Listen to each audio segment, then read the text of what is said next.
এই শোনো, এত ভেঙে পড়তেছো কেন? এভাবে টেনশন করতে থাকলে তো তুমি অসুস্থ হয়ে যাবে। তুমি এভাবে টেনশন করো না প্লিজ। ধরো, এখানে 25,000 টাকা আছে, মার চিকিৎসার কাজে লাগবে। এত টাকা তুমি কই পাইছো? আমার না একটা মাটির ব্যাংক ছিল, সেটা আমি ভেঙে ফেলেছি। তুমি না বললে মাটির ব্যাংকের জমানো টাকা দিয়ে তুমি নেকলেস কিনবে?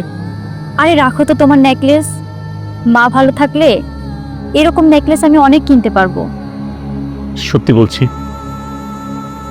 এই মুহূর্তে তোমার এই সঙ্গটা আমার খুব প্রয়োজন ছিল, কারণ আমার হাতে কোনো টাকা নেই। মাকে মেডিকেলে রেখে আসছি, এই টাকাটার খুব প্রয়োজন ছিল আমার। আচ্ছা ঠিক আছে, নিচে চলো, খাওয়া দাওয়া করবে, তারপর মায়ের কাছে যাবে। ঠিক আছে, চলো।